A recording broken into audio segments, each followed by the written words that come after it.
রাজা দর্শন করে রাই ধনী আমার ঘরে ফিরে এসে অন্তরঙ্গ সখীদের কাছে রূপে বর্ণনা করবে।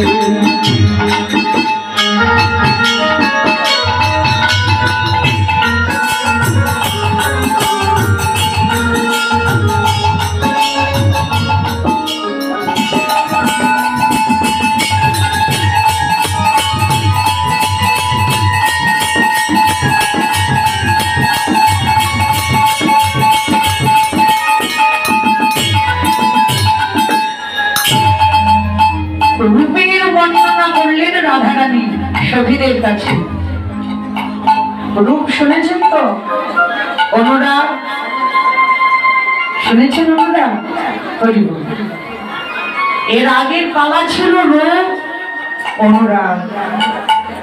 রূপের বর্ণনা, সেই সাথে শ্রীমতীর অনুরাগ সখীদের কাছে আক্ষেপ করলেন।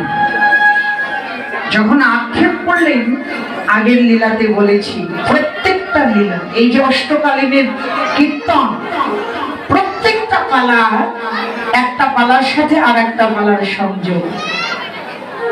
আগের কীর্তনিয়া যেখানে রেখে গেলেন সেখান থেকে আরম্ভ হবে। তো রূপের বর্ণনা করলেন, অনুরাগে আক্ষেপ করলেন।